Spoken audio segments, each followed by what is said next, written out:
Olá, caros alunos.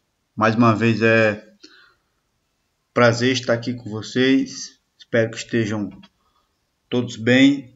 Gravar mais um vídeo aqui para auxiliar vocês nesse período de pandemia em que vocês estão nas suas casas e eu na minha, né? Faz-se necessário estudarmos dessa forma. Eu gravar um vídeo, o tema de hoje é representar o espaço geográfico. Por que representar o espaço geográfico? Atualmente, o planisfério, o mapa-mundi, é a forma mais comum de representação da divisão política do mundo em países. Certo? O ser humano tem necessidade de estar sempre representando o espaço. Isso não é de hoje, é há milhares de anos que nós temos essa necessidade. Observe o planisfério, né? Nós temos aí o planisfério na divisão política do mundo por continente. Nesse planisfério aí nós temos os 6 continentes diferenciados uns dos outros pelas cores, né? A gente coloca nos mapas cores para diferenciar. E às vezes essas linhas, né, também para diferenciar, demarcar um país de outro.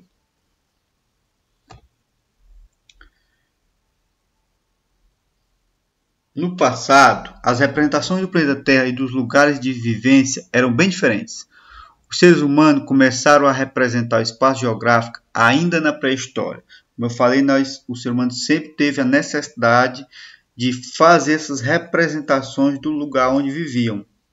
Nossos ancestrais pintavam e desenhavam em paredes de cavernas e gravavam em rochas e pedaços de madeira cenas do cotidiano. Depois começaram a registrar informações relacionadas à localização de elementos como rios, áreas para caça, entre outros. Essa foi as primeiras formas de representação do espaço. Os rios e as áreas de caça e pesca na época das cavernas. Foi assim que as primeiras representações de espaço geográfico surgiram, auxiliando os grupos humanos a se localizar. Pesquisadores estimam que paisagens começaram a ser representadas em desenhos há mais de 15 mil anos. Certo? Então, há muito tempo que nós temos essa necessidade de representar o espaço geográfico. E a cada ano, ou cada período que passa, isso vem evoluindo e a gente vai representando com maior precisão e com maior detalhe e até com outros objetivos. Por exemplo, no período da pré-história, o que eles gostavam de representar ou tinham necessidade de representar eram as áreas com área de caça, rios, área propícia para agricultura, entre outras. Você pode ver uma representação mais antiga do espaço geográfico. Trata-se de uma pintura que foi encontrada em uma caverna na Turquia, né? Uma pintura de uma cidade mais antiga do mundo, feita em 8.500 a 10.000 anos. Essa pintura aí é considerada a mais antiga até já encontrada, né? Com o surgimento da agricultura e o desenvolvimento das primeiras cidades, o espaço geográfico foi se tornando mais complexo. A cartografia, né, que é a ciência que estuda ou a arte de fazer mapa, acompanhou essa evolução. À medida que os conhecimentos sobre a Terra se ampliaram e novas técnicas foram desenvolvidas, as representações do planeta se tornaram cada vez mais precisas e detalhadas. Porque assim como a evolução, né, dos conhecimentos foi evoluindo também as técnicas, né, de representação do espaço geográfico, né, que tem a ciência chamada cartografia, que é específica para isso. E a cada vez mais nós podemos detalhar com mais precisão o espaço geográfico.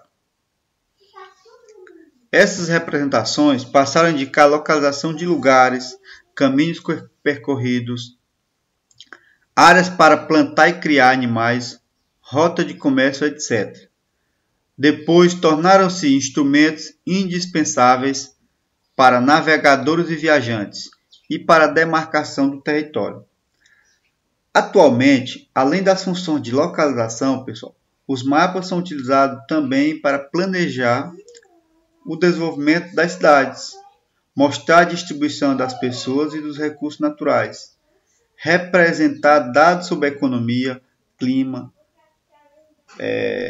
tem também os mapas de transporte e muitas outras informações, né? Então os mapas hoje são bem precisos e bem detalhados.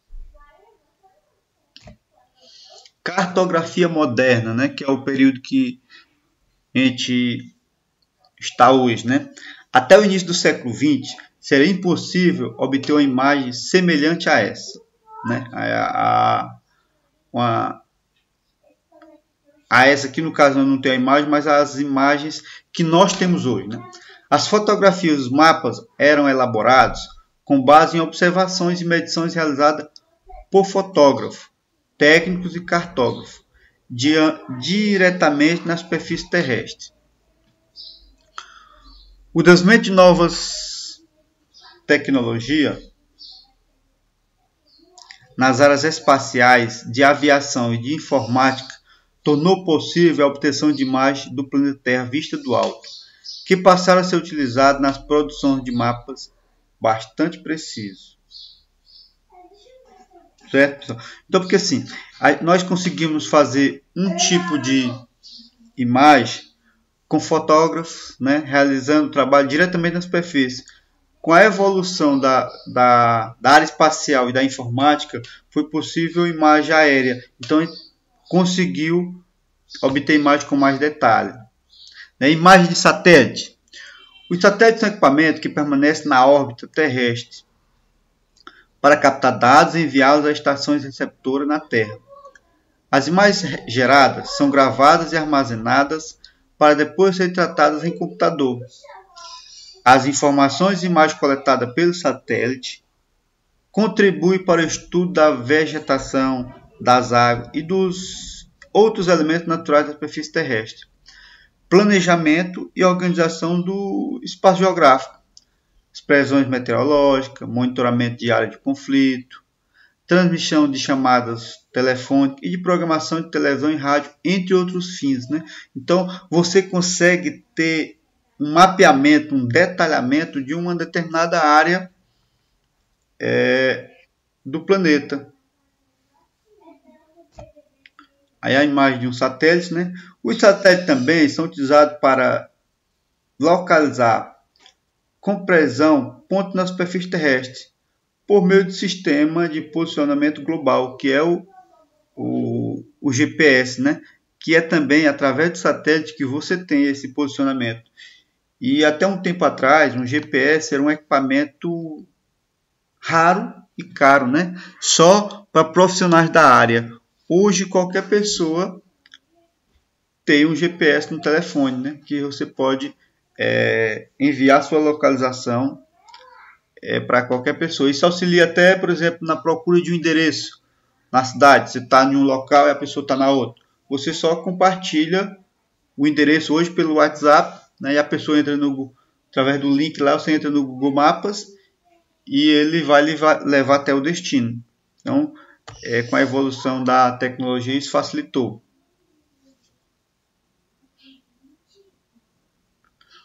Fotografias aéreas. As fotografias aéreas são feitas com câmeras fotográficas especiais colocadas em aviões, helicópteros, balões, drones ou qualquer outra aeronave que possa sobrevoar a área que será fotografada na visão vertical ou oblíqua. Elas são uma ferramenta importante para detectar informações na superfície terrestre à distância, para elaborar ou atualizar mapas.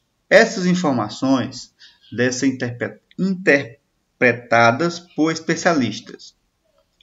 A fotointerpretação tem por objetivo identificar e analisar a distribuição das estradas, rios, florestas, plantações, construções e outros elementos, a partir das formas, cores, tons e textura que aparece na imagem. Certo? Então, essa interpretação de imagem tem que ser feita por um especialista e também é atribuído cores, né, para locais mais altos, mais baixos, para facilitar.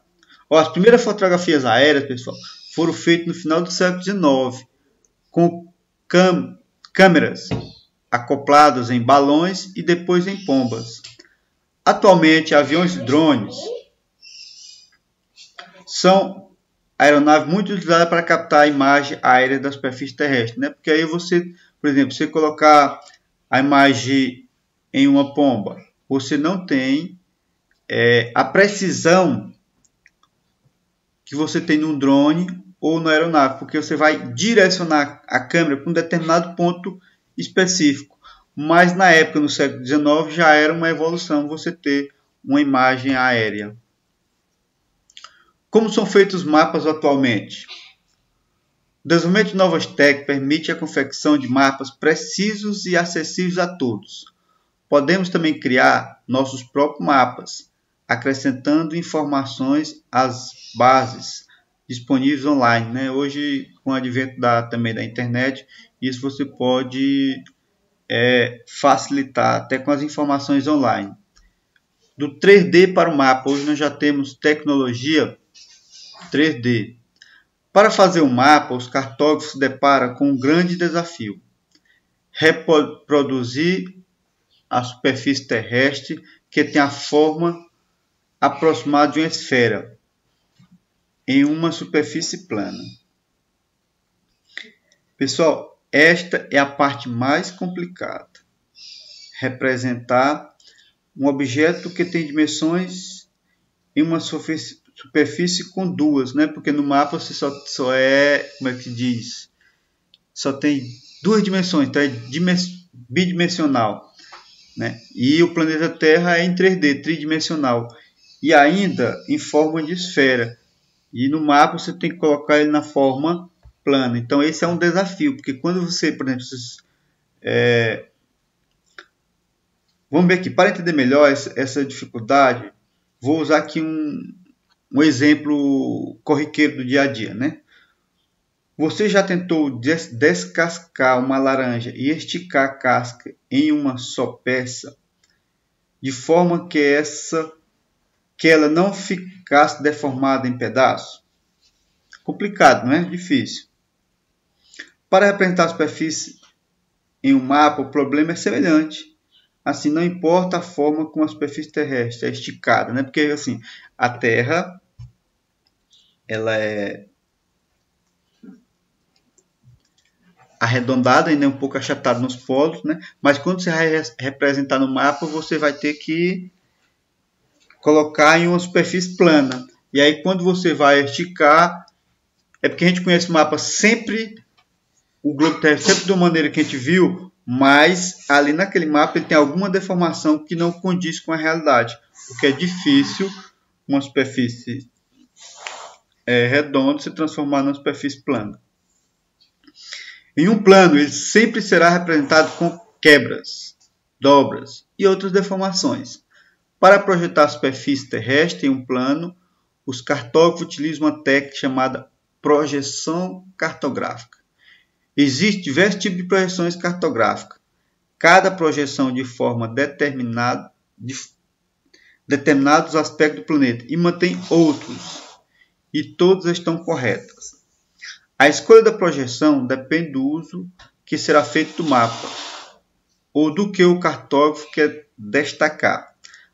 Algumas projeções são mais indicadas para o uso da navegação, outras são mais adequadas para se comparar o tamanho dos territórios, entre outros objetivos. Algumas delas são verdadeira obra de arte, pessoal, porque é o seguinte, essas projeções ela vai depender do ângulo e do ponto de observação, certo? E aí algumas projeções cartográficas, né, que é a maneira de como transferir do globo para o plano, certo? Sem muita deformação. Por exemplo, tem um ponto de vista. Ó, por exemplo, nós temos duas imagens aí da Catedral de Brasília, né? Uma você está vendo a imagem frontal, certo? Como se tivesse do ponto de vista a paisagem, no mesmo nível do observador, o observador está no chão e está vendo a catedral. Outra é uma visão oblíqua, né? Ou a visão de cima. Nesse ponto de vista, a paisagem é vista do alto e de lado, né? Que às vezes também você pode ver de cima, centralizado. Então, por isso que é a visão oblíqua. Certo, pessoal? No próximo vídeo, nós vamos trazer mais detalhes sobre leitura e interpretação de mapa. Até o momento, uma boa aula e bom estudo para vocês.